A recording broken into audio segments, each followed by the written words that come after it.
Fukudaya BGC. So, ayun na nga guys, kung gusto nyo makakita kung ano ba ang meron sa Fukudaya BGC na dinadaluhan daw, let's go, take a look at this. First off, napaka-cute nitong apron niya na napkin, and then yan ang rice niya na pwede pang kain, no?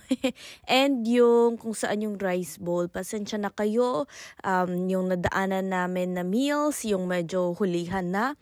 So, ito na lang natitira para sa video. Pero I'm sure, maganda pa rin naman makita, no? That is the curry naman. And then, that is the chicken. This one isn't my favorite chicken yung pagluto, no? I think it's like teriyaki chicken siya. But, it wasn't so bad. But the egg, guys. Syempre, the egg is so good. Philippines, egg lovers tayo dito eh. Next, oh my gosh, the best, 10 out of 10 yung chicken na yan, chicken teriyaki. Ay nako guys, alam nyo ba yung beans na yan, yung edamame?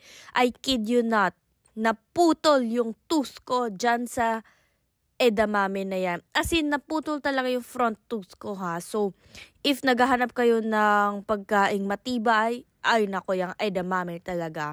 Yan ang kainin nyo.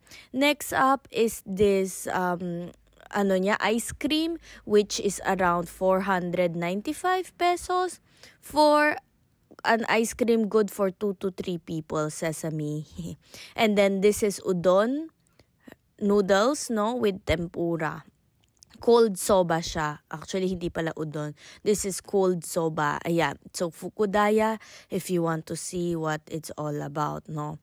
Yan. And then, meron na din siyang bell pepper, tsaka isang tempura, and then, yung eggplant. According to boyfriend, hindi daw niya masyadong nagustuhan tong pagluto nila. And, he is a Japanese food lover. Nagustuhan ko naman tong ice cream. It's not the best, but for me, it's something sweet, so it was good for my tum-tums. And then, happy birthday! Yay! Birthday celebrant, 13 years old, let's go. 2 more birthdays to come. Alright.